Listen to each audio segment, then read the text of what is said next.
안녕하세요 피라티 친구들. 오늘은 추상화 헤어의 시초인 파울클레이에 대해서 알아보도록 하겠습니다. 여기에 보시면은 어떤 그림이 보일까요? 파울클레이가 그린 그림인데요. 평생 어린아이처럼 그린 파울클레이 그림은요, 서서히 굳어가는 병을 앓게 되면서 더 단순해지고 더 어린아이 같은 그런 그림이 나왔다고 합니다.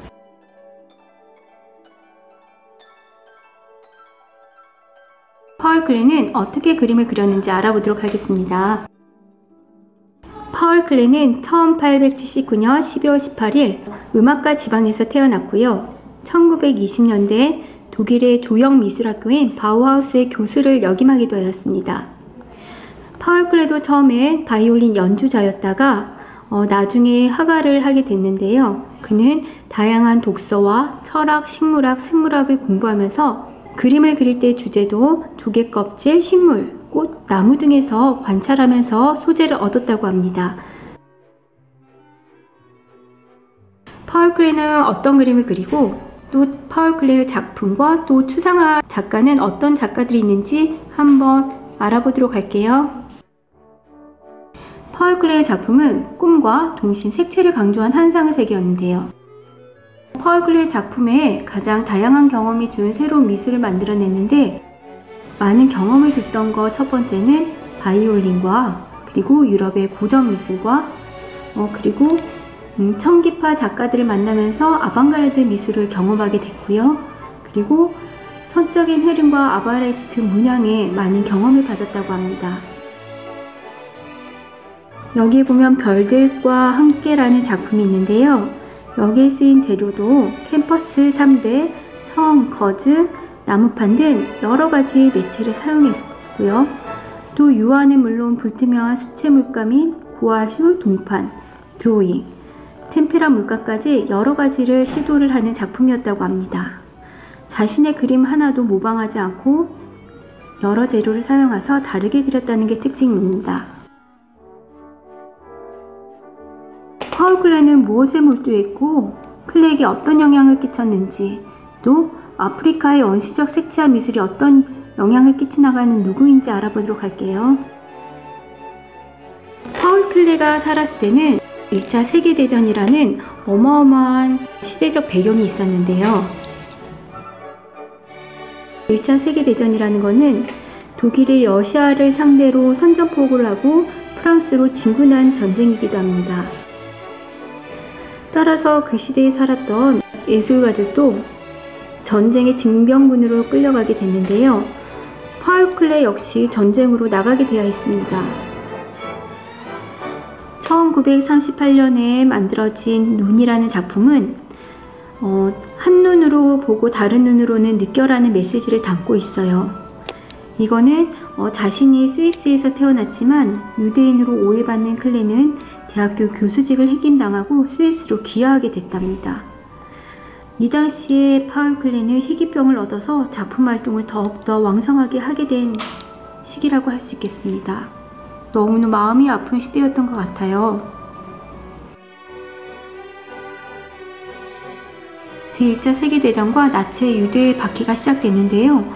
도대체 1차 세계대전은 무엇이고 나치의 유대인 박해는 무엇인지 알아보도록 할게요. 제2차 세계대전은 18세기 후반 유럽에서 산업혁명이 일어났는데 점점 농업사회였던 게 기계사회로 발달이 되면서 유럽 각지에서는 서로 전쟁이 일어나기 시작했습니다. 1차 세계대전에서 독일인들은 히틀러라는 사람이 권력을 잡으면서 유대인들의 이제 박해가 시작되었는데요. 1933년 히틀러라는 사람이 권력을 잡자마자 가장 우수한 민족인 독일의 게르만족 이외에는 유대인과 다른 민족들은 해로운 민족이기 때문에 격리시키고 없애야 한다는 이상한 주장을 펼쳤습니다. 따라서 나치에 의해서 죽어간 유대인이 600만이 넘었다고 합니다.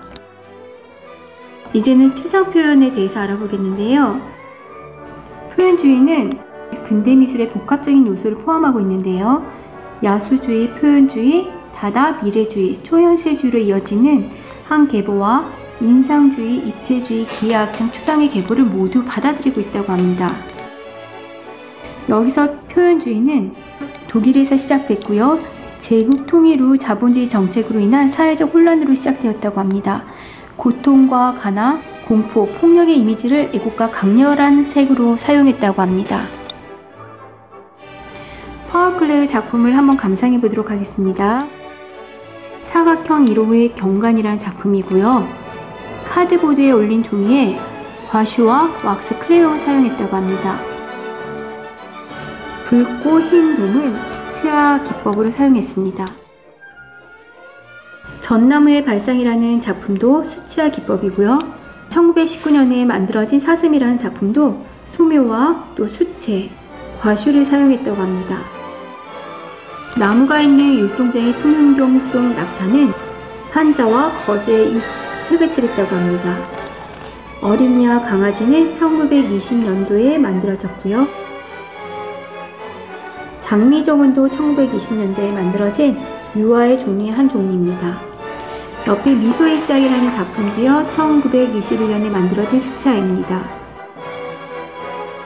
붉은 풍선이라는 이 작품은요, 1992년도에 만들어진 작품인데요.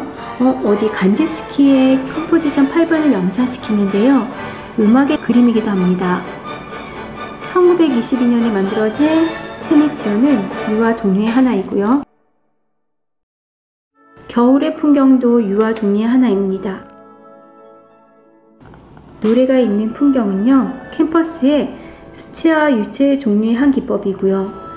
어두운 숲속에 울퉁불퉁 뾰족뾰족 신기하게 생긴 다양한 색의 식물들이 흔들리듯 서 있는 모습입니다. 그리고 7마리의 노란 새가 숲속 이곳저곳에서 우리를 보고 있는 듯 합니다. 어떤 새는 구름에 거꾸로 매달려 있기도 하고요. 조용한 숲속에서 노래 부르는 소리가 들리는 것 같기도 해요.